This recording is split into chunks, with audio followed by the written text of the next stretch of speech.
Amin ya rabbi. Ala k'i ka dugawu minɛ. Amin. Ala k'an suma fɛ k'o bɛɛ lajɛlen. Mina. Kosɛbɛ. Bɛnkɛ. Ne. An t'an bolo kari ka don palan kɔnɔ. Baasi foyi t'a la. Nkɛ. Sabu. Maaw kɔrɔtɔn bɛ k'an makɔnɔ. Kosɛbɛ. Nin tɛ baasi ye. Awɔ. Wari n bɛ kangari min don bɔrɔ kɔnɔ k'a da i ye den. A da. Kana hinɛ n na ɲininkali la dɛ. Abada. A gosi kana dɔrɔn. Awɔ. N b'a jaabi gosi ka d'i ma. A diya. Wulibali la. A banna. Fo k'i yɛrɛ gosi a nɔfɛ. Ayi a ti se o ma. Ayiwa. A ti se o ma bɛnkɛ. Bisimila. Bawo balaguloki bɛ n kana. Ayiwa.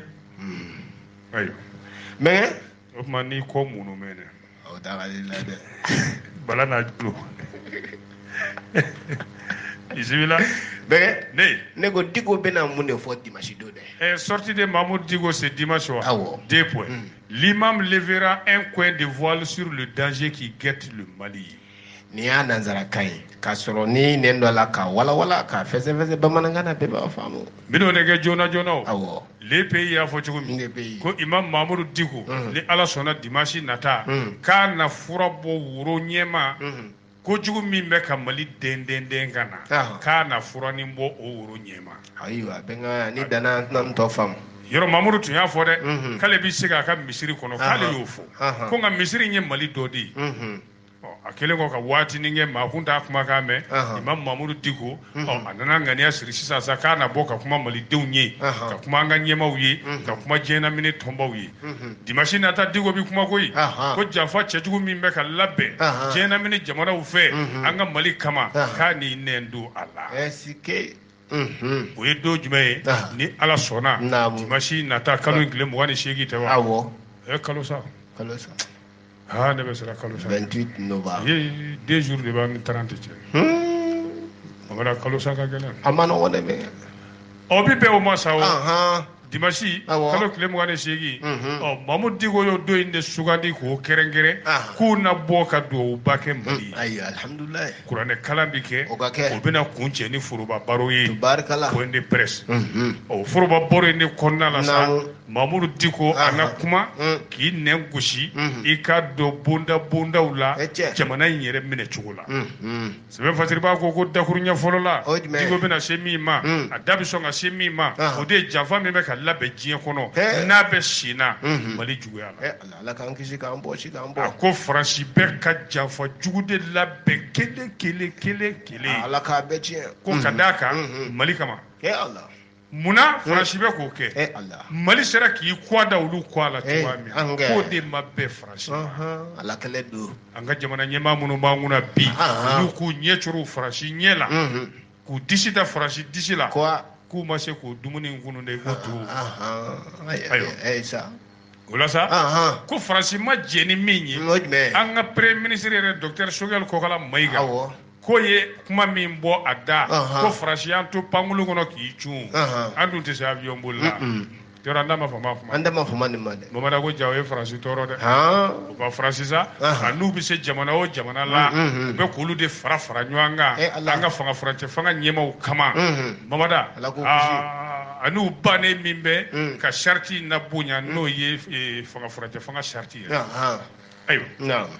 I b'a dɔn Faransi bɛ k'o de fɛn min labɛn Mali kama ko kojugu don dɛ. Ala k'an kisi. Ko wa an ka ɲɛmaa minnu bɛ yen bi Mamada k'a fɔ u bɛ se ka donni in kɔrɔ wa nin janfa in donni in kɔrɔ wa k'a bɛ gɛlɛya u bolo dɛ. Ala k'an dɛmɛ. O de y'a to imamu b'a fɛ ka bɔ dimanche ka kɛ lasɔminikɛla ye wa k'i jɔ ni fiɲɛjuguba in ye min bɛ ka ɲɛsin an ka jamana marabaaw ma bi n'a bɛ olu yɛrɛ filɛ a denw ye. Diko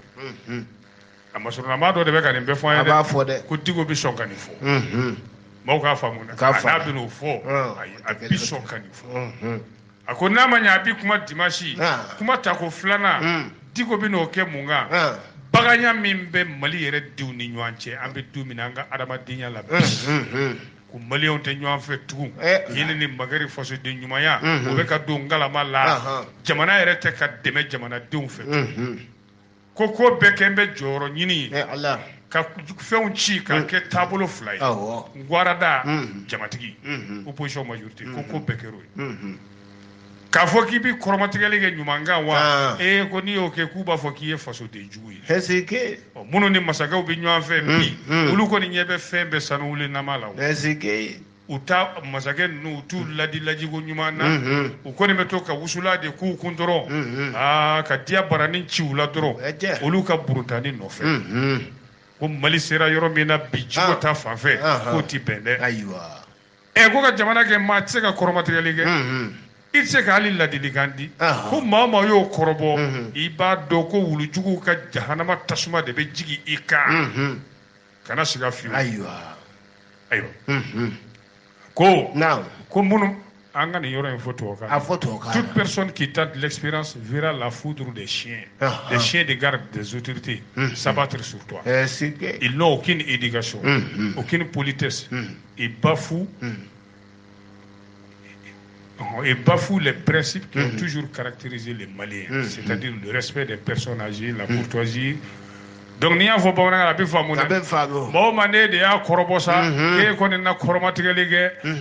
k'i k'a dɔn fanga minnu b'an kunna bi k'u na bɔnɛ jigi i kan ko lamɔ t'u la bonya t'u yɔrɔ wa Mali yɛrɛ danbe ye min ye maliden yɛrɛ danbe ye Mamada o kɔni ni o bɛ maliyɛn yɛrɛ bɛɛ tamasiyɛn yira o dɔ ye mun ye maakɔrɔba bonya o dɔ ye bɛrɛbɛrɛ ye kuma cogo la i ni kumaɲɔgɔnw cɛ k'u y'o bɛɛ gosi ka bin k'o tɛ se ka continuer o an tɛ se ka taa n'o ye o ko imamu yɛrɛ ale yɛrɛ kɛra o maa dɔ ye u y'ale yɛrɛ gosi o dɔ la kɔsadani na a ma mɛn dɛ tɛnɛ tɛmɛnen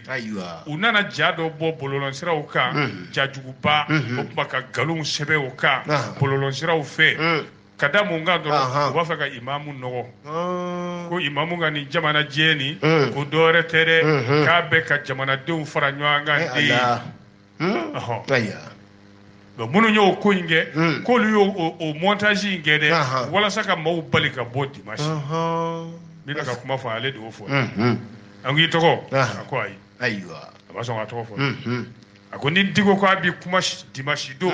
a ka kuma kuru sabanan o ye jumɛn ye a bɛna tiɲɛ dɔw de fɔ a denw ye jamana bɛ minnu bolo kɛrɛnkɛrɛnnenya la colonel Asimu Kamara safurula Asimu Goyita n filitɔ tɛ n den jamu na ani Sadio Kamara o ye n bɛnkɛ fu ye Nara Asimu Goyita n'a jɛɲɔgɔn sɔrɔsi tɔw minnu tun bɛ CNSP kɔrɔ ko caman bɛ ka kɛ u t'a kalama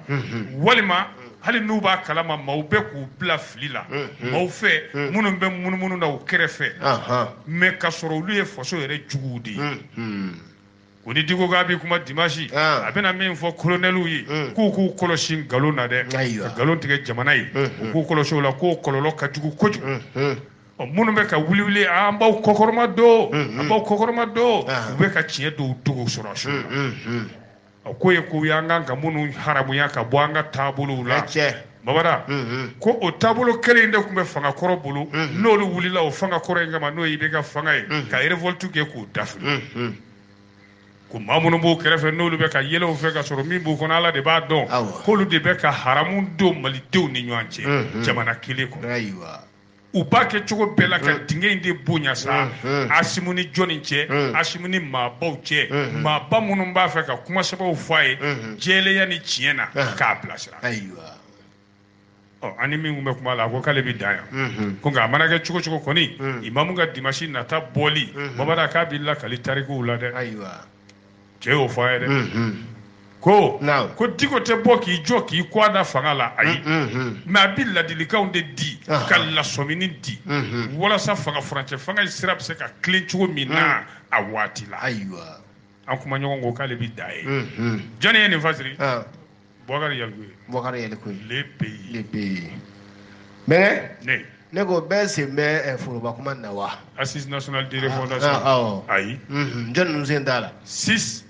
des 10 grands partis politiques n'adhèrent pas au processus o y'a nanzara k'a yɛlɛma bamanankan na an bɛɛ k'an ta t'a la e ma foroba kuma sigi ɲɛfɔ wa Assise nationale de refondation ko parti belebele 10 min b'an fɛ Mali la yan 6 ko k'olu tɛna ye a la o ye parti belebeleba jumɛn ye u bɛn'u tɔgɔ fɔ gafe jumɛn y'a fɔ fɔlɔ 22 septembre i ye ɲininka mun na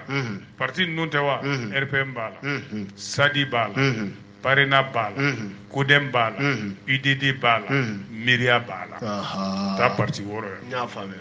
Ni kuna foni ndira ma jekulu do de ga ton sigi fe, jekulu mi me wele ko synergie 22. Yoro ye société civile jekulu belebele ntogoti. Ulu de furuba baro do ke shibiri. Kalo ngile mo ga temene hotel Maeva. Ayi ka dɔn a kuma yɛrɛ tun bɛ jɔnni bolo kɛnɛ kan ye docteur Ibrahima Sango ale bɛ observatoire pour les élections et bonne gouvernance au Mali i ka dɔn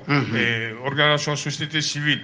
a tɔn 43 bɔɲɔgɔnko olu de kɛlen bɛ ka jɛkulu in sigi wa a ɲɛmaa caman tun bɛ kɛnɛ kan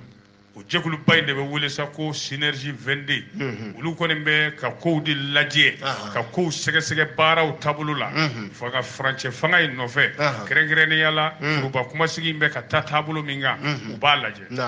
jɔnw k'u b'a la jɔnw k'u t'a la a bɛ ka taabolo min kan olu ta ye kɔlɔsili di ni ka lasɔmini kɛ o nana ye k'a fɔ parti belebeleba 10 de bɛ anw fɛ yan 6 ko k'olu tɛna yaala dɛ o parti ta in dun siga t'a la olu yɛrɛ bɛ jamana ka dɛmɛ sɔrɔ kabini san 2001 kana bila fo coup d'état la san 2000 kana bila fo san 2018 ayiwa an bɛ don min na i ko bi parti 4 minnu san n'olu kɔni sɔnna n bɛn'o f'i ye k'olu bɛ y'a kɛnɛ ADEMA PSG MPR CNID faso yiriwatɔ URD olu ko k'olu sen bɛ yaala nka i b'a dɔn monsieur Sango ye min fara a kan a ko olu ka jɛkulu in n'o ye synergie 22 u y'a jira k'a fɔ RPM SADI Parena Kodem UDD olu k'u ti yaala komi n y'a f'i ye cogo min olu ko k'olu ti yaala dɛ ani miiriya k'olu ti yaala o synergie 22 dun ko fo nin ko in ka lajɛ ji ɲama jɔlen de la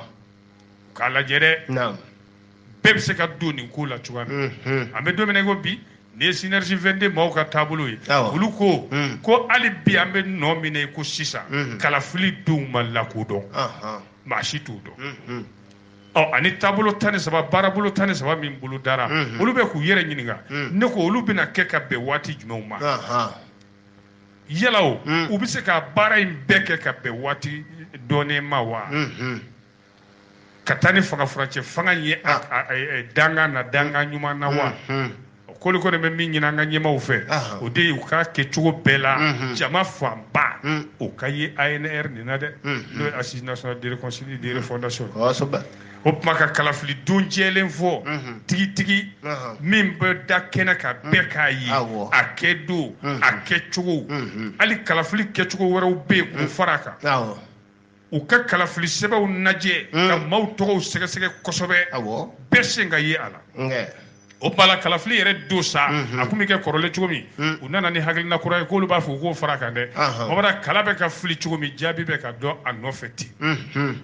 ko sabu olu y'a ye tiɲɛni bɛ kɛ yɔrɔ jumɛn kalafili bannen kɔ ka bureau donni n'o ye gundo baraninw ye an bɛ sɛbɛnninw bila min kɔnɔ an t'an ka kalafili sɛbɛnw bila o kɔnɔ wa ko o donni ka taa n'o ye fo yɔrɔ wɛrɛ k'o compter mamada k'o sira ninnu fɛ ko fɛn tunune caman tɛ ye k'o bɛna ni mankan caman ye ko n'o yɔrɔ bɔra la sa k'i b'a ye hali kɛlɛ minnu girigigaraw ni namara cɛjugu minnu bɛ kɛ kalafili la mamada k'o bi camanba de bɔ o la o tuma a bɛ kɛ kalafili jɛlen ye bɛɛ dan bɛ min na bɛɛ bɛ sɔn min Birima Jalo ka fasiri ka lasalama wa laadiriya la ne ko Bakarijanna ye jɔn jalaki de Bubu Sise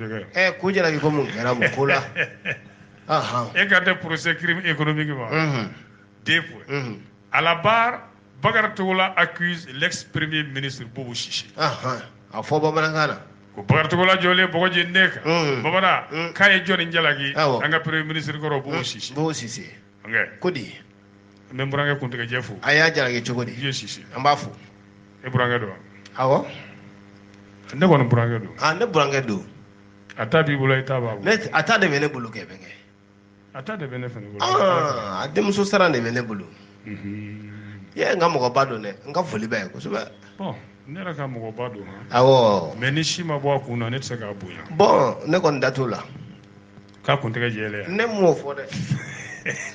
N'o fɔ. K'a bɛ kɔnɛ fɔ a kɔrɔ ye. Bɔgɔra Bakari Togola ye Bubu Sise de jalaki. Balibebu de ye nin fɔ. A y'a jalaki cogo di? An ka sɛnɛkɛlaw ka chambre APCAM ɲɛmaa kɔrɔ. Kunun a jɔra bɔgɔ jeninen kan est-ce que nafolo dungo kiri min bɛ sen na nin ni o ye kɔɔri wari ye o kɛnɛ in de kan ye sa a ye maa fila de jalaki dɛ ale yɛrɛ Bakaricogo ka nafolo marabaga baara yɔrɔ in n'a ye a n'an ka premier ministre kɔrɔ Bubu Sise ko nin cɛ fila ye ale janfa kiri in bɛ sen na yɔrɔ an da ma fama a kuma Bakaricogo a n'a nɔganda maa 12 yɔrɔ olu nɔ bɔlen don nafolo dungo juguya la ni o ye kɔɔri wari ko n'u ka biro nafolo ko n'u ye an ye nen don nin bɛɛ la sa a ye nin ɲɛfɔ a la da hakɛ ninnu ni fɛnw Bakaricogo de jɔlen bɔgɔ jeninen kan sa a ko a ye mun fɔ i b'a dɔn ko Sisi k'i bɛ ne minɛ kun dɔ wa n ye n ban de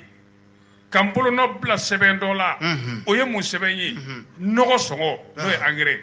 u nana ni engrais sɔngɔ kura dɔ de ye ko n k'o siɲɛ ko engrais bɛ feere o la jɔnni nana n'o ye Bubu Sise n banna ko n t'a siɲɛ n banna ko n t'a siɲɛ kun jumɛn na o dun y'a sɔrɔ ne bɔra yɛrɛ Mali télévision na Jabaranin na ne Bakaricogo la k'a fɔ Sénégalais ye n k'a y'aw hakili latigɛ ko jamana ye dɔ bɔ nɔgɔ sɔngɔ la nɔgɔ bɔrɔ kɛra 2,200 ye ne bɛ bɔ o yɔrɔ la miniti damadɔ Bubu Sise ye ne wele ko dɛ n'a y'a ye k'i bolonɔ bila nin sɛbɛn in na nɔgɔ tɛ 2,200 ye dɛ nɔgɔ ye 3,800 de ye 19,000 o dun y'a sɔrɔ Bakaricogo bɔra k'a fɔ télé la ko 11,000 Bubu Sise nana ko f'ale ka segin k'a siɲɛ ko 19,000 ko tuma ale b'o jiginna yɔrɔ kɛ Bubu la dɛ ko ni minɛkun b'ale la o b'a la i k'a dɔn kiritigilamaw ɲɛna sa Bakaricogo ko k'ale janfara premier ministre kɔrɔ fɛ n'o de fana tun ye nafolo so ministre ye ale janfara a ka waribontigi fɛ n'o y'a ka comptable ye i b'o tɔgɔ dɔn ayi Mamadu Mamada Togola Dani Damanga coordinateur ayi bɛnkɛ sisan kɔni min yɛrɛ ye n tɔɔrɔ n'a bɛɛ ye n kɛli min kɛ Togola ye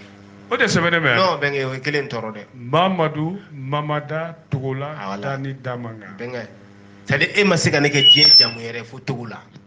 mais min sɛbɛnnen bɛ n b'o de fɔ Mamadu Togola bɛnkɛ hali ni ma ɲɛ i ma ɲɛ k'i bɛ n kɛ comptable ye sa mais bɛnkɛ i bɛ n kɛ Togola ye mun na o tuma Togola comptable ma ye non ne Togola yɛrɛ de ma ɲi i bɛ Togola kɔrɔ dɔn o mana don ko o bɛ to la ye i ma nin tolen ye nafolo ko la tonko la olu bɛ to ko la n'u donna ko la dɔrɔn u bɛ to a la bɔ Togola i ka to ka travailler la ko Togola y'ale janfa ale ka coordinateur n'o ye Raymond Dansɔgɔ ye ala ka hinɛ a la k'o fana y'ale janfa a ko ninnu y'u ta mun fɛ ale ka kunfiya u y'a dɔn ale ma kalan ale tɛ sɛbɛn dɔn kuma tɛ ka jatew kɛ tubabu kalan na ale ma kalan k'u y'u banba o yɔrɔ de kan k'ale janfa Bakaricogo y'a jira k'a fɔ k'ale y'a fɔ a kabini a minɛ tuma k'a fɔ u bɛ ka wari min fɔ ko tiɲɛ tɛ dɛ ko miliyari 13 ko ale ma maga o la nka a nana jɛ n'a ye ko miliyari 1 kɔni k'o tun bɛ wari jɛ waati dɔ la ayiwa yɔrɔ u ye Bakaricogo la sɛgɛsɛgɛ Mamada a jɔlen bɛ bɔgɔ jeninen kan heure 2 a bɛ ka juges ka ɲininkali jaabi heure 2 yanni min minɛ ɲɔgɔn fɛ n'o ye Moloba Keyita ye o t'i burankɛ ye wa ale de y'i ka dɔn Sénégalaw yɛrɛ ka ɲɛmaaba ye Kita ye Moloba Keyita maninka tɛ Mali maninka ayiwa u y'ale nɔ minɛ k'ale fana ye nafolo yuruguyurugu dɛ fo 1,380,000 bɔ ɲɔgɔn ko 388 millions ale fana ko tiɲɛ tɛ ale m'o dun a ko ale nana ni seereya bɛɛ lajɛlen ye sɛbɛn kunda wari fɛn fɛn bɔra ale y'a seereya bɛɛ di nin t'ale nɔ ye dɛ ko nka ko juges m'ale lamɛn kabini sɛgɛsɛgɛli kunfɔlɔw la n'o tɛ k'ale ye sɛbɛn bɛɛ yir'u la ale y'a bɛɛ yir'u ayiwa olu ta cɛ 2 de kɔni u y'olu lamɛn Mamada n'o ye Bakaricogo la ani Moloba Keyita ye i k'a dɔn APCAM ɲɛmaa kɔrɔ sa Bakaricogo la hakilina jiginna u kun y'ale nɔ minɛ kabini septembre kalo san 2019 k'a kɛ wo la procureur financier ka yamaru kɔnɔna la ko nafolo tununko bɛɛ i k'a don u ka cakɛda in na ye min bɛ t'i jɔ fo miliyari 9 n'a kunkanfɛn an da ma fama a kuma ma ko sabu ko CMDT kun ye miliyari 13 n'a kunkanfɛn de bila kɔɔrisɛnɛnaw ka bolo kan an da ma fama nin kuma ma san 6 kɔnɔ miliyari 9 ni kɔ tunun'o la a minɛkun kun y'o de Saka Jamutɛnɛ ale ka fasiri don Mali web kan n'i ma daw da la t'o lajɛ i b'a sɔrɔ yen kana siga fiyewu ne Ministre Kasoge ye mun fɔ dɛ lutte contre la cybercriminalité 2 points. Le ministre Kasoge invite les autres procureurs à emboîter le pas du parquet de la commune 4. Babara majugu mineni nu tarakeli sira fɛ a kɛra bololɔ sira ye o a kɛra sira o sira ye ministre Kasogo k'a b'a ɲini procureur tɔw bɛɛ lajɛlen fɛ k'u sen da commune 4 procureur sen nɔ la olu kabako y'o procureur ye ayi n ko ne den de don a wala Idrissa Touré e den don wa i ko k'i den don Idrissa Amidou Touré i ko i den don dɛ c'est mon fils i den don ni ma saraka bɛ n kɛ wo la n b'a fɔ n ko n mɔden don a bɛna fɔ ko n kana n'o prévu ye n'o tɛ ni n ko n den don i b'a dɔn prévu ko bɛ min na prévu ko bɛ yen bi dɛ prévu t'i bolo wa Ala i min man kun dogodi ou bien k'i da de dɛ ni n ko n den don a fɔ oui d'accord ça c'est mais ni n ko n mɔden don a fɔ prévu voilà mun y'i den kɛ ne fa ye ni ma se ka na ni o ye prévu ye non dogodogoni don Touré tɛ blague ayi n ko ye vidéo dɔ bɔ cɛ nana sigi wala gɛrɛ na quoi ne sigi a sali cɛ mais ne ko procureur Touré yɛrɛ ka kow bɛ cogo min wala bɛɛ y'i ka se ta ka wuli ka taa ale nakan man di o bɛɛ y'a ka segin ale yɛrɛ tora la sɔrɔsikɛ d'ale cɛ k'i procureur Touré tɔgɔ tun b'i da k'a ko ka taa n'i ye o tuma a gɛlɛyara sisan Touré tɔgɔ tɛ se ka bɔ sa mais Mamada c'est bien jamana kɔni fo maa dɔ ka kɛ yen tiɲɛnikɛlaw bɛ siran maa min kosɛbɛ i y'a ye o don e ma ye bɛ siran ne ɲɛ wa awɔ ne bɛ siran e ɲɛ i y'a ye parce que mɔgɔw kan ka siran fantan ɲɛ parce que fantan filɛ nin n'i ma siran ɲɛ bɛnkɛ ni magara la a dafa fantan dɔrɔn tɛ dɛ fantan dusuba fantan dusu a dafa fantan dusuba siraw ɲɛ dɛ fantan dusuba siraw ɲɛ dɛ i ka setigi ka fɛ siraw ɲɛ bɔra an ka kiiriso minisiri ani adamadenw ka hakɛ o tɛ Mamadu Kasonge wa a ye Bamako procureur bɛɛ de kɛ ɲɔgɔn kan tɔnsigi la walasa kiiri ɲuman bɛ se ka tigɛ cogo a ko k'u kan ka kɛlɛ de kɛ dantɛmɛ welekɛlaw kama sa maa minnu ta ye nɛnikisɛbilenw ye bɔlɔlɔsiraw kan ka bi maaw kan k'u buruja minnu ta ye fasoden juguya ye bɔlɔlɔsiraw fɛ Mamada ani minnu b'a kɛ kɛnɛkan caraki yɛrɛ la ɲɛŋɛ ko k'olu kɛlɛ de suteni k'olu kɛlɛ kɔkɔrɔma don ɲɛjugu ɲɛɲuman k'u kɛlɛ seko daba bɛɛ la parti sakana k'a bɛ foli di commune 4 parquet ma dɛ yan'a k'i da don kuma la fɔlɔ k'olu ye baara taabolo minnu kɛ da fila in na k'a kɛra sababu ye kow bɛ ka basigi don ko mais an kana an bolo jigi dɛ procureur an kana an bolo jigi n'an y'an bolo jigi an t'an bolo jigi ko nin ko in bɛ tila ka segin ka na tugun o bi juguya ni kɔrɔlen ye k'u ye hakilina min ta nin ye n'o ye procureur ye u yɛrɛ k'u kɔngɔ don kiiri kɔrɔ ka sɔrɔ hali a ma taa d'u ma i b'o dɔn tubabukan na o de ye autosaisine autosaisir autosaisine saisine voilà s'autosaisir c'est-à-dire procureur yɛrɛ ka ko ta tɔgɔ la ka sɔrɔ population maa dɔ ma taa plainte kɛ quoi awɔ cɛ bɛ o ma nɔgɔn dɛ n ko de bɛ yen sa procureur yɛrɛ k'i engagé ala ni e ye den e ka manamanakan fɔ Mali kɔnɔ a bɔlɔlɔ sira kan e ka mɛn minnu b'olu fɔ quoi awɔ e ka ne buruja sisan ne ya procureur ka sira tɛ ne ka taa plainte don dɛ ni ale yɛrɛ y'a mɛn k'a ye a bɛ n'i nɔfɛ kuma banna o de ye autosaisine cɛ e ma droit kɛ anw ye droit kɛ ne grande école de magistrature mais hali ka to ka taa droit fɛ o ka gɛlɛn ne ma kuma dɔw la koyi circulation na awɔ ja i bɛ taa wo la ne bɛ taa gauche de o ye juguba e bɛ taa wo la moi j'ai fait bɛna taa droit fɛ sisan bɛna taa droit je suis professeur de droit à l'université de Toulouse ouais moi j'ai élève de droit à l'école de Ouagadougou voilà k'u kɔngɔ don kow kɔrɔ hali ni plainte ma d'u ma k'ale bɛ foli di procureur ma dɛ u bɛ k'o baara minnu kɛ nin ye a bɛ k'ale yɛrɛ nimisi wasa o tuma a y'a ɲini procureur bɛɛ fɛ n'u b'a kɛ fɛnɛ u k'a kɛ sariya labatoli yɛrɛ de kɔnɔ ka sɛgɛsɛgɛliw kɛ sariya labatoli kɔnɔ sariya ko cogo min na k'u kana bɔ o kadara kɔnɔ dɛ a ko a b'a banban mun kan filanan i ka mara bɛ yɔrɔ min kan i ka baara k'o de i b'o dɔn tubabukan na o de bɛ wele ko compétence de circonscription i ma droit kɛ sa ayi bɛnkɛ n bɛ ka taa école la sisan moi je suis sorti de l'université de Harvard en tant que professeur bɛnkɛ a loi ka di dɛ n'a sɔrɔ bɔra université kɔnɔ na n b'a fɔ ko a loi dɛ o ye bɔnbɔn ye ko professeur de loi n b'a fɔ a loi o ye bɔnbɔn ye sorti du lycée de l'université de Harvard a ka taa n'a faamuya ardoise arroir a ko communicatif parquet k'olu kɔni u ka baara ɲɛna yɛrɛ ko tuma b'a ɲini procureur bɛɛ fɛ u k'u sen da Touré sen dɔ la a ma Touré ta tɔgɔ ma dɛ a ko parquet communicatif an bɛɛ b'a dɔn Touré de bɛ yen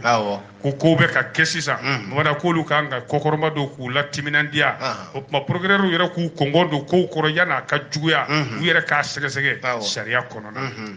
ko n'o tɛ a ye fɛn ale yɛrɛ kasoge ministre tɔ ale ye ja dɔ ye bɔlɔlɔ kan ko ja in y'ale tɔɔrɔ dɛ a bɛ ka nin fɔ procureur de ɲɛna k'ale ye video dɔ ye bɔlɔlɔ sira fɛ u bɛ ka musokɔrɔbanin dɔ gosi k'a ɲɛmanɔgɔsi ko subaga don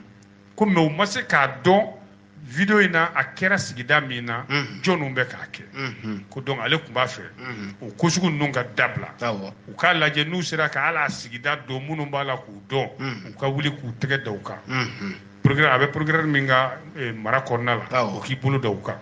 ko nin ko sugu ninnu jɛ tɛ kɛ ni ninnu ye tuguni nin bɛɛ kan ka ban de ko hali ni musokɔrɔba in kun ye subaga ye k'a man kan u ka dankari k'a la tan siraw bɛɛ u bɛ se ka tɛmɛ sira minnu fɛ ko nin ko sugu ninnu k'a bɛ jajugu de di an ka jamana ma diɲɛ kɔnɔ tuma k'a b'a ɲini sa i k'a dɔn parquet ɲɛmaaw fɛ u k'a kɛ cogo bɛɛ la nin kojugukɛla ninnu k'u ntaraki k'u sɛgɛsɛgɛ k'u nɔbɔ k'u jɔ bɔgɔ jeninen kan u ka jaabili di u ka kojugu kɛlenw Seydou Jamdɛnɛ ka fasiri don k'a lase an lamɛnbaaw ma laadiriya la ne yɔrɔ jumɛn kɛra Tunkarankew ka kaburu ye sisan tuguni wa ka bɔ Saheli cɛncɛn ni Libi kɔgɔji in na Mamada kaburu dɔ wɛrɛ bɛ Tunkarankew bolo tugun bɛɛ de t'a yɔrɔ dɔn Tunkaranke min bɛ Sala ye a ka bon hakili ma La Manche o kɔrɔ o ye babolo dɔ de ye i b'a dɔn bon comme e ma se Faransi ni Angleterre ne ye olu bɛɛ kɛ ba dɔ de bɛ Faransi ni Angleterre cɛ o ba in de bɛ wele ko La Manche La Manche b'o ba de tigɛ nɔngɔn na ka don Angleterre a ba man jan a ka jan o wɛrɛ maa 31 de tor'o la kunna sini fo k'a kɛ gɛlɛya ye Faransi ni Angleterre cɛ i b'a dɔn k'a fɔ kunun yɛrɛ kɛ araba Mamada maa 27 de tora baji in na o baji in nana kɛ kaburu dɔ dayɛlɛlen de ye an bɛ don min ko bi Faransi ni Angleterre cɛ ni Tunkarankew bɛ k'i bɔ kaburu min kɔnɔ k'u bɛ ji tigɛ ni ka don Anglais ka jamana la sabu n'i donna ye a ka ca Ala fɛ i n'i taabolo sɔrɔ Faransi ko k'ale tɛna diɲɛ ni o de ye a ba bolo u bɛ taa tigɛ yɔrɔ min o ye Faransi dugu dɔ de ye Calais oui pas de Calais quoi tu connais pas Calais ça c'est le nord là oui à Soumama yɔrɔ ninnu voilà j'ai fait un stage qui non j'étais à Annecy o nɛnɛ baara yɔrɔ na ne ka stage kɛ à Annecy une semaine o stage ka teli n'i ma teli nɛnɛ b'i fa o voilà o de y'a to n ko une semaine e b'a teli o stage kɔni dɔgɔkun kelen yɛrɛ o bɛ wasa kɛ non ne yɛrɛ 4e jour ne tun bɛ na yɔrɔ une semaine de stage Calais Annecy a faamuna Mamada naam ja Tunkaranke ninnu b'u t'u daga Calais de o ye Faransi côté ye donc u bɛ bɛlɛnin kɛ mɔgɔw fana bɛ yen ni minnu n'a bɛ fɔ olu ma ko jitigɛlaw les passeurs la olu de bɛ wari minnu la Mamada ka bateau manalama ni fiɲɛ bɛ kɛ min kɔnɔ Ala k'u kɛ k'o de sogolo k'u b'u den ka ba tigɛ n'u ye o bateau dɔ de mana de cira ji cɛ ma Mamada mɔgɔ 27 de tora yɔrɔnin kelen kɔfɛ maa 4 fana su yera 31 ko in ye i k'a dɔn jamanakuntigi 2 ninnu tɔɔrɔ n'o ye Macron ani Anglais ka premier ministre Boris Johnson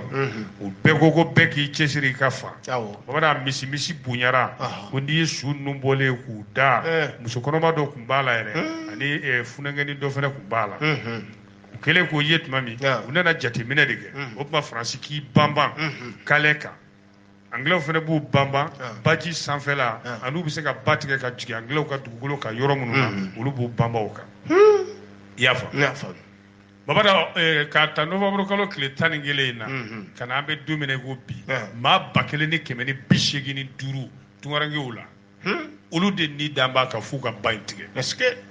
n'i dun y'a jateminɛ 2018 san 2012 baji in ye maa min dun a ka ca maa 300 ni dɔɔnin k'o de la ko fo tubabuw y'a tɔgɔ da ko ciel ouvert la Manche ciel ouvert ko baji min tɔgɔ ye manche k'a kɛra kaburu dayɛlɛlen ye sanfɛ ayiwa u ye funangani dɔw minɛ olu k'u labɛnnen don maa 6 ɲɔgɔn olu sera k'u porokoto k'u na ba in tigɛ babada hali sini a 6 si ma ye Allahu akbar 6 si ma ye inna lillahi wa inna ilayhi raji'un sɛbɛn fasiriba kɔni ko pour que danga kari nin ko la ko fɔ faransi ni angleterre yɛrɛ a ɲɛmaw k'u tɛgɛ di ɲɔgɔn ma ka fɛɛrɛ kɛ tunkarakɛw bɛ taa mun de ɲini n'a ye o tuma n'u bɛ se ka min d'u ma sigiyɔrɔ la ka sɔrɔ a ma kɛ ni batigɛ ye u k'o kɛ association dɔw yɛrɛ nana sigi a ko kama o association nana sigi tunkarakɛ ninnu k'u n'u hakili yira ɲɔgɔn na députés b'a la ka n'u hakili yira ɲɔgɔn na ba in man ɲi n'aw kana ba nin tigɛ mais o yɔrɔnin kelen na ye u bɛ dumuni d'u ma u bɛ thé kalaman d'u ma u bɛ fura yɛrɛ d'u ma mais en même temps u bɛ ka u sensibiliser u kana ba nin tigɛ quoi voilà donc ni ko yɔrɔ jumɛn kɛra kaburu dɔ ye tunkarakɛw bolo la Manche ne hakili la ba nin filɛ nin ye u b'a fɔ ko métro bɛ boli ale ba ni duguma ka taa Angleterre awɔ o bɛ yen n ka mɔni dɔ la n delila ka n to ji kɔrɔ n m'a mɛn an ka taa bɛɛ kɛ k'i ka bɔli de la k'i delila ka mun an ka taa san bɛɛ kɛ an tɛ taa nin cogo la nka an tɛ taa nin cogo la f'i k'an taa yɔrɔ fɔ a ye dɛ k'a ye an ka fa ye de k'ula ayiwa bɛɛ kɛ ne Bangira jɔn de ka candidature la Kadafi denkɛ i kabako e de ye Kadafi denkɛ ayi munna aw banna a ka candidature la la candidature de Saif al-Islam Kadafi rejetée a wala bamanankan na bɛnkɛ n k'a faamu babara Kadafi denkɛ a kun y'i bolo bɔ jamanakuntigi kalafili la k'a ka sɛbɛnw don u y'a ka sɛbɛnw bɔ a la k'a ye mun kɛ ko mun b'a ka sɛbɛn na u y'a rejeté u ɲɛda sɛbɛn in kan dɔrɔn u y'a fosi ka bɔ a la or kalafili in ye kalo kura yɛrɛ satuma de fin décembre u ye bɛɛ y'i ka sɛbɛn don sa bɛɛ y'i ka sɛbɛn don kunu araba jaabiw de kun kan ka bɔ jɔnw ka sɛbɛn bɛ taa lajɛ kura ye jɔnw sen bɔra a la u ye Kadafi denkɛ sen bɔ a la Saif al-Islam Kadafi n'o ye Muammar Kadafi den Kadafi min n'a fara i k'a dɔn san 2011 maa 25 minnu ka sɛbɛn bɔra k'u fili k'u sen tɛ kalafili na ale t'a b'a la yɔrɔ ale yɛrɛ u kun y'a don kaso la 2015 mais kaso min don k'a fɔ ko k'a minɛ k'a kɛ wo la o tɛ dɛ ayiwa k'a ka kiiri yɛrɛ kɛ tribunal la ye mais kiiri in na a kumana jabaranin de fɛ par vidéo il a comparé par vidéo donc u kun y'a kiiri san joli yɛrɛ i dɔn k'a la u y'a san 3 u kun y'a kiiri k'a don i k'a dɔn o ma a san hakɛ sɛbɛn awɔ o kɔni ko dɔrɔn il avait été condamné en 2015 pour crime de guerre voilà est-ce que ne ka faamuna babara a bɛ ten de parce que i b'a dɔn nazara ninnu tɛ foyi k'u kun fɛ ayi Kadafi denkɛ kɔni n'o kɔni nana o b'i kɛ Kadafi yɛrɛ de a bɛ sɔn ka kɛ dɛ nin yɔrɔ tɛ gafe kɔnɔ dɛ ne y'a campagne fɛn dɔw ye o a photo bɛ yɔrɔ la a fa photo b'a kɛrɛfɛ ne b'o don bɔlen Tripoli n y'a photo dɔ ye u ka tournoi in na ye e kun taara Tripoli yan vendredi jan tɛmɛnen e ma ye dugu wari ma ayi non o tɛ kojugu o bɛ nka Tripoli bɛ cogo min na n'i taara bɔ yen o tɛ kojugu ye mais n ma mɛn yen quoi i je miniti joli kɛ yen 30 minutes 30 minutes le temps kɛ ka n bɛnkɛ Fofana ye dɔrɔn o tɛ i ni i bɛnkɛ Lasana sɔgɔma ɲɔgɔn ye an ye ɲɔgɔn wele de a ye ɲɔgɔn wele Tripoli n y'a faamuya bɛnkɛ an ye ɲɔgɔn wele i ko jɔn ye danaya tiɲɛ ka jɔn kɛlen kɔ ka a ka denbaya a ka den n'a ka nafolo kalifa jumɛn na babada ko maa min darila k'a ka nafolo ni a woloden d'i ma n'o nafolo nana tiɲɛ e bolo tuma dɔw la ko dɔ ka fisa ni ko dɔ ye o kow kɛra cogo di bɛnkɛ un employé se suicide sur son lieu de travail ni y'a nanzarakan wala bamanankan na bɛnkɛ k'a faamu babada ko nin baarakɛla ne filɛ k'i yɛrɛ faa a ka baarayɔrɔ la ale t'a kalama ko yɛrɛ faga su tɛ kisi wa a t'o dɔn ayiwa a su de nana ye san 50 bɔɲɔgɔn su nana ye a ka baarakɛyɔrɔ yɛrɛ bureau kɔnɔ ye babada ja a ka patron n'o y'a bɛnkɛ fɛnɛ o de y'a denmuso di a ma ka tila k'ale bila sa i ka don société yɛrɛ nafolo bɛɛ kunna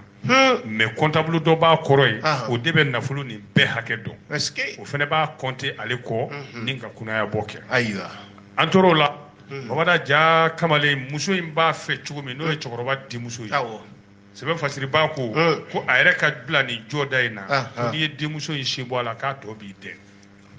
denmuso in kelen de bi cɛkɔrɔba bolo fɛn fɛn ka di denmuso in ye a b'a kɛ a ye a ko a k'ale cɛ don nin baara in na cɛkɔrɔba ko ayi n b'ale yɛrɛ kɛ bɛɛ ka ɲɛmaa ye k'a ko bɛɛ tɛmɛ ale fɛ kuma tɛ n'a cɛ n'a ye min kɛ comptable bɛ n'a cɛ an tor'o la babada maajugu de nana don kamalen kan wari yɛlɛmalaw k'u bɛ wari bugu kamalen filɛ ka cɛkɔrɔba ka nafolo k'a jibila de cɛ k'o d'olu ma olu tunna ayiwa ni marchandise min banna ni sanni kan ka taa kɛ ni comptable nana o wari tɛ sɔrɔ ni baara min kan ka kɛ o wari tɛ sɔrɔ o y'a sɔrɔ burankɛ in wɔsilen don a fɔcogo tɛ yen kɛcogo tɛ yen wari taara naganaga la nin cogo la comptable de taara fɔ cɛkɔrɔba ye k'a ka denkɛ wele burankɛ wele a y'a wele a ko an tɛ a lajɛ ka wari jate kɛ ko n'o tɛ a bɛ komi wari tɛ ka sɔrɔ han ka ko sɛgɛsɛgɛ cɛkɔrɔba ko o t'ale ka yɔrɔ ye yɔrɔ in ɲɔgɔn fila tɛ yan foyi tɛ wari la nin ye ne burankɛ de ye n den don n burankɛ don n danama don a tɛ tɛmɛ o kan comptable ko k'an dun kan ka sɛgɛsɛgɛli kɛ ko parce que wari ye fɛn dɔ ye tuma ni tuma i bɛ to k'a jatew lajɛ o ka ɲi cɛkɔrɔba ko non denkɛ yɛrɛ y'i kanto n'o ye burankɛ ye ko non ko tonton n'a ko ka wari sɛgɛsɛgɛ i bɛ se k'a sɛgɛsɛgɛ comptable don cɛkɔrɔba k'e ko ten a ko awɔ ayiwa donc a nana kɛ cɛkɔrɔba ɲɛna ko comptable dɛ o de jɔrɔlen don ni wari dɔ tununen t'a yɛrɛ bolo ale m'a bisigi ba ko denkɛ don comptable ma bɔ wa denkɛ ko bon ko tonton nin bɛɛ la ni ne y'i ye kana wari ko in sɛgɛsɛgɛ cɛkɔrɔba ko non ko wari ko bɛ sɛgɛsɛgɛ a bɛ sɛgɛsɛgɛ k'a bɛ comptable de sa sini sɔgɔma bitigi yɛrɛ ti dayɛlɛ contrôle de bɛ yen sini ka kalan polisiw bɛ da la a jɔr'i la a bɛ taa n'a ye non ko sini contrôle bɛ yen ko tonton a bɔ a ma ko ayi ko sini sɛgɛsɛgɛli bɛ yen ayiwa baasi tɛ o kɛlen baara jiginnen bɛɛ taara mais burankɛ in tora a ka bureau la yen o de a filɛ ka na lettre de sɛbɛn ale ye wari in kɛ cogo min ninnu ye min k'ale la wari nin a y'a bɛɛ de cɛ k'a d'u ma ka d'a kan n'u y'a labugun ale bɛ cɛkɔrɔba ta bila a nɔ la ale yɛrɛ fana bɛ dɔ k'a yɛrɛ ye nata bɛ olu dajɛ k'u tununa ni wari donc o maloya ale tɛ se o la o ma k'i ka ɲininkali laban ye wa a ye mun fisaya ni mun ye wa a ye pistolet bɔ ka marifa ci a yɛrɛ kunkolo la pum bureau kɔnɔ lettre laban na k'ale tɛ se k'i ɲɛ jɔ a furumuso ɲɛ la k'ale y'o fa ka nafolo tiɲɛ ni tiɲɛ cogo la ale tɛ se o maloya kɔrɔ u kana maa si minɛ ale de y'a yɛrɛ fa k'o sɛbɛn lettre la k'a si ye ka sɔrɔ ka mugu ci a yɛrɛ